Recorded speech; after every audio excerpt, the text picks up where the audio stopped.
Hello all, Shadwell here, ready to talk about the next film in my collection, Perkins 14 from 2009. It's from the third year of the After Dark Horrorfest, is directed by Craig Singer, and stars Patrick O'Kane and Richard Brake. I didn't like this film when I first saw it at the third Horrorfest, and I still don't like it now.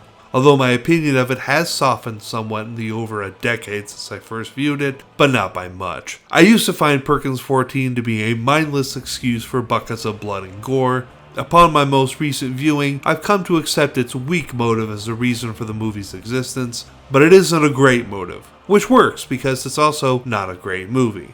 Perkins 14 is about a town that had a string of child abductions a decade earlier that had no connection to each other. Now, conveniently on the day of the 10-year anniversary, Dwayne, the sheriff's deputy, stumbles upon the abductor and, through a lengthy list of shenanigans, frees the captive children, who are now ravenous PCP-fueled bloodthirsty monsters that start working their way killing the citizens of the town. It's kinda like the broad strokes for the plot of From Within almost, which I just reviewed in the last episode. Except Perkins 14 is flawed and broken and just, well, at the end of the day, it isn't enough to hold my interest. Like I said earlier, this film used to make my blood boil just thinking about watching it, but upon viewing it for this review, I didn't hate it, I just didn't care.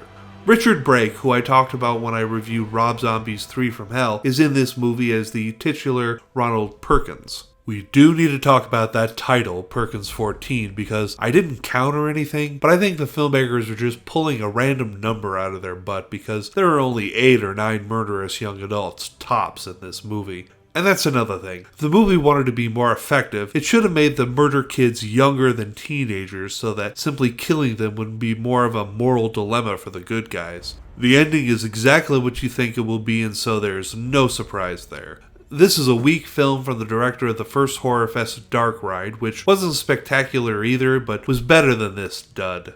I'm giving Perkins 14 a D- because I dislike it, but I no longer hate it like I used to. Join me tomorrow when we talk about Slaughter, which I honestly don't remember if I liked or not, so this could be interesting. See y'all then.